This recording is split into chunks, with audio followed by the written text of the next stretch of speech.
அப்பாலேப்பா சாத்தானே, அப்பாலேப்பா சாத்தானே, என் கண் முன்னாலே நிற்காதே சாத்தானே. என் கண் முன் நில்லாதே சாத்தானே.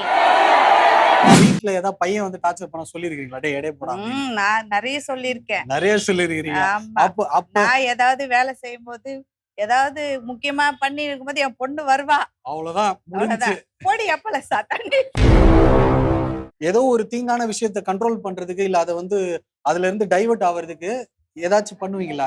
என்ன பண்ணுவீங்க அந்த மாதிரி சமயத்துல? என் குழந்தைய நான் ரொம்ப திட்டிட்டேன் அப்படின்னு வச்சுக்கோங்களேன், நான் போயிட்டு தனியா உட்காந்து ப்ரேயர் பண்ணுவேன். அவளை ஆ. ரொம்ப திட்டிட்டேன் நானு, ஆ.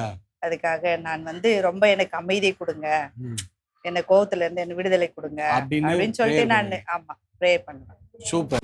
இப்போ இன்றைக்கான இறை வார்த்தையை வந்து நீங்க சொல்ல போறீங்க பயங்கரமா. சொல்லுங்க அக்கா. என்னை விட்டு தூரம் போ சாத்தானே. அப்பாலேப்பா சாத்தானே, அப்பாலேப்பா சாத்தானே, அப்பாலேப்பா சாத்தானே, என் கண் முன் நில்லாதே சாத்தானே. இரத்த கோட்டைக்குள்ளே நான் நுழைந்து விட்டேன், இனி எதுவும் அணுகாது, எந்த தீங்கும் தீண்டாது. ஆண்டவர் இருக்கும்போது என்னை எந்த ஒரு சாத்தானும் அணுகவே அணுகாது. இயேசுக்கே புகழ், இயேசுக்கே நன்றி. கண் முன்னாலே நிற்காதே சாத்தானே. இப்ப அப்பாலே போ சாத்தானே நீங்க சொன்னீங்கல்ல, ஜீசஸ் வந்து சாத்தானுடைய அந்த சோதனையை உணரும் போது அப்படி சொல்லி விரட்டுற மாதிரியான ஒரு இறைவார்த்தை.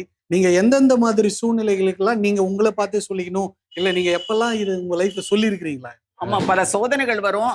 பாவ சூழ்நிலை நம்ம கூட இருக்கவங்களே சில சமயம் நமக்கு வந்து பாவ சூழ்நிலை கொண்டு வருவாங்க. அதை எதிர்த்து நிக்கிறதுக்கு நம்ம வந்து அப்ப கடவுள் துணையோட அவர் சாத்தானை நம்ம விரட்டி அடிக்கணும்.